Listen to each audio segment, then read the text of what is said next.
How does the iPhone 6 stack up against a top Windows phone? We're going to find out. Stay tuned.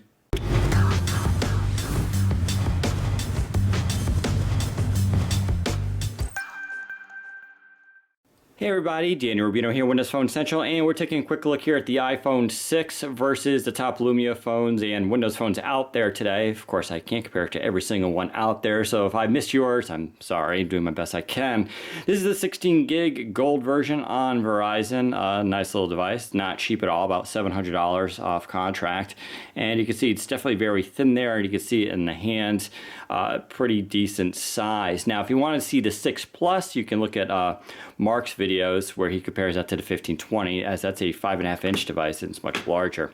Anyway, I got the HTC One here M8 available on Verizon as well, but this is going to AT&T, T-Mobile, and probably other carriers relatively soon. We also have the massive Lumia 1520 in green on AT&T, along with its 20 megapixel pure view camera there in the back. You can see just how thin this is as well, but definitely a much larger device. And then the venerable Lumia 1020, which is still one of my favorite phones, especially if you get Lumia Sign on it. It just definitely improves the performance overall of the OS. And you can see there, that, of course, that 41 megapixel camera with a xenon flash, which is still unparalleled. The only difference is it's a slower camera compared to, say, the iPhone. But I think most of us already know that as well.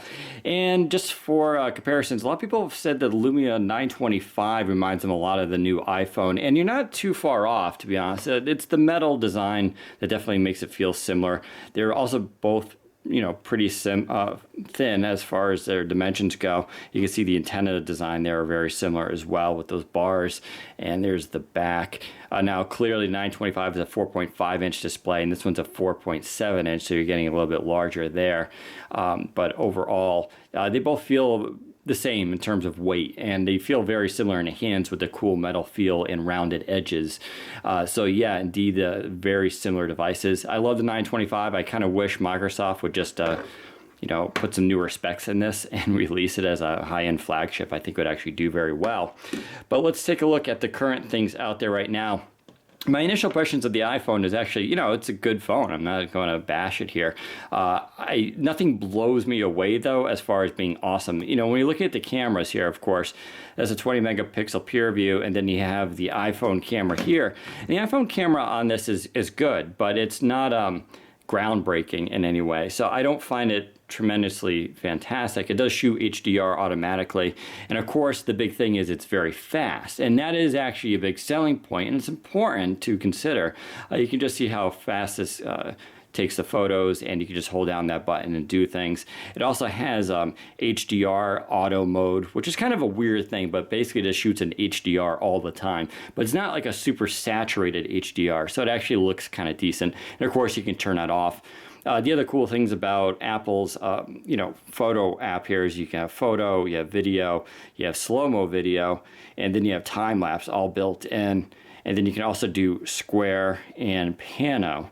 And so all that stuff is not to be dismissed. You know, that's what kind of people use these days for doing camera work. So the Lumia 1020, it definitely gets better image quality. I don't want to make any, you know, mistakes about that. This really does take fantastic photos, especially with Lumia Sign. I think the white balance is a little bit better on it. But the 1020's camera is certainly slower to launch. You can see the delay there. And then, of course, to take the photo, it snaps it, and now it's got to do the saving thing. And you can still see saving. Now it's on to the next photo. Now, that's going to be relative if you find that a big deal or not. And that's supposed to improve with the Lumia Denim update coming later this year. But for now, that's the way it performs. However, the HTC One M8, if you see on my deep dive into that camera on this phone, this is actually a really fast camera. And it uses HTC's, you know, proprietary image chip on there to make things go really quickly. And to be honest, it actually feels very similar to the iPhone in terms of speed. And what's just as important, well, I got the review on there, you do also have in this built-in HDR. It's not auto, but you can you know, switch it to HDR mode. And the HDR looks pretty impressive on this. I really do like it. And of course, you can also do into the menu here, and of course you could do your own panoramic as well. And then of course you have video. No slow-mo though. But you do have some of that stuff built in, and including if you want to do square. I think I've showed this before. If you go into settings here, you can do the crop, and you can choose square, and it'll do that for you, giving you a nice square image for you Instagram people out there. Now that does require an extra step compared to the iPhone, but clearly the HTC One is more similar to the iPhone in terms of camera features. And the HTC One's camera, I still think does really well, even though it's that 4 megapixel ultra pixel camera with the dual lens on there. And then the 1520 with its 20 megapixel pure view still takes phenomenal photos, and I find it to be one of the best cameras out there, but you're still dealing with a little bit of slowness. Not as bad as the 1020, but clearly not as fast as an iPhone or HTC One M8. But still, you can see it's definitely much quicker, but you're still getting a little bit of delay there.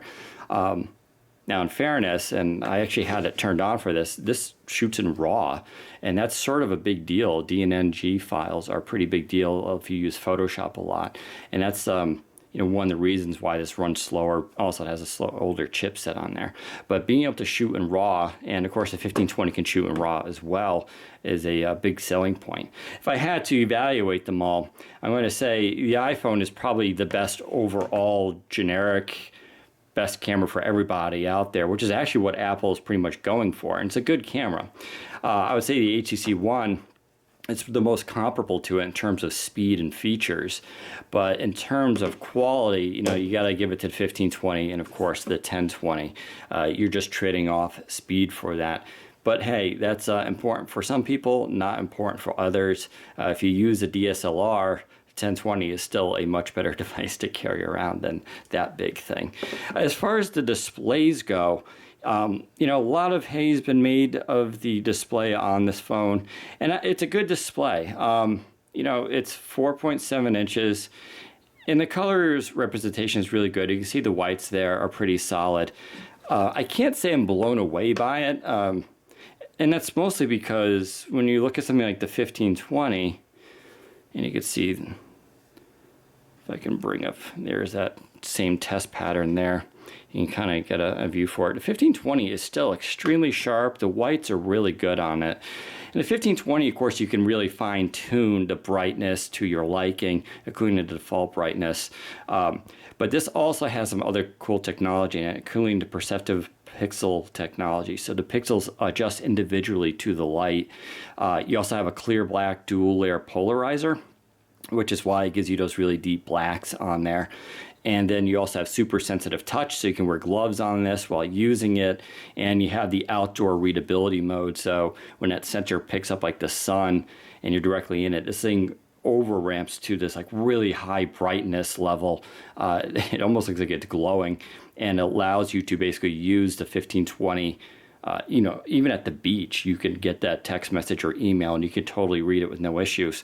Now, Apple doesn't have any of that in there. That's not to say it's a bad display, because it's not. It just doesn't have those tools to solve what I would say are real world problems. You can see the viewing angle there, though, is pretty decent. It's probably one of the best out there. Very clean. 1520, I don't have a problem with viewing angles too much. You can see it's a little bit less. I would say it's probably because of the clear black. It's going to filter out some of that. It does have a dual layer polarizer, which helps, reduce that. However, I don't know most people who read their phones this way. It's more about this angle and these slight angles, and I think the 1520 is still one of the best out there. When it comes to the 1020, though, you're looking at an AMOLED display, and AMOLEDs are, hit and miss with people. This is a very neon-looking display, in my opinion. It also has the clear black on there and super sensitive touch. It doesn't have adaptive pixel display, though, but it does have really bright contrasty colors, and it's a little bit less natural than, say, an LCD display. I'm not going to pick which one's better. That's up to you. Everybody has their own opinions. And when you look at the HTC One, this too is an LCD display, and I really, really like this one on here. Viewing angles are actually, you can see, not as good as the Nokia's. So it's not a bad viewing angle, but it's not as, you can see right there, you start to lose the screen. Nokia puts in all that really cool tech, and I think it really helps with the display. Straight on, though, the HTC one is pretty decent. It's a little bit brighter than I would actually prefer for indoor use, so a lot of times I actually put it on low, but that's mostly because I don't really like bright displays. At least on the 1520, though, you can sort of set that default value. You can't do it, though, on the HTC one. And it does go pretty bright, but you can see right there, but it's not totally crazy. And it's a little bit better there with the viewing angles as well, with that brightness ramped up. So perhaps it was just that. In terms of build quality, this is always a controversial thing. The 1520 I think feels really good, but it's obviously plastic, the polycarbonate, right? It's nice and rounded, feels great in the hands. I think the 925 feels better with the metal and the cool touch, and it also has a polycarbonate back. It's a best of both worlds. If I had to go straight up quality though between the two devices, I would have to give it both to the iPhone and probably the HTC One M8. The HTC One M8 is just an outstanding build. It's a solid piece of metal. It's very smooth. You can see that it has that brushed metal look to it. And the more importantly is this, it's curved on the back. That makes a big difference when it's in your hand as it touches the back of your palm. The iPhone, though, is a slab, and so it is completely flat on the back. You don't get any curvature. You do get the curvature on the sides, which actually does feel really good for holding it from the sides, especially if you compare it to the 5S, which was sharp edges and didn't feel very nice at all. But because it's completely flat, when you hold it like this, there's like a gap between the back and your palm, and so it doesn't feel as secure. And I sort of like the curved back better. Nokia knew this a long time ago when, you can't see as much on this phone, but devices like the 920, I think, epitomized that sort of design. And I really wish they'd return back to it. I don't have the, let's see, I can get, here's the, if you want the 930, I know people are going to ask about that. This one's a little bit better, but I don't really like these rough edges, these squared edges, and it does have the rounded back to help it off, help it there in the hand, but it doesn't feel nearly as nice. I think Nokia kind of lost their way a little bit here with this design in comparison. I just don't really care for the square edges by comparison to the rounded ones, which I think the HTC one does, probably the best. There goes my initial impression, though. I'll have some write-ups and sample photos, too, at Windows Phone Central if you're curious about them. And I'll take a deeper look at these devices, the iPhone and some Lumias later this week. If you have something specific you want me to take a look at, leave a comment, and I'll see if I can. But there you go, iPhone 6 versus the top Windows phones. Take care, everybody.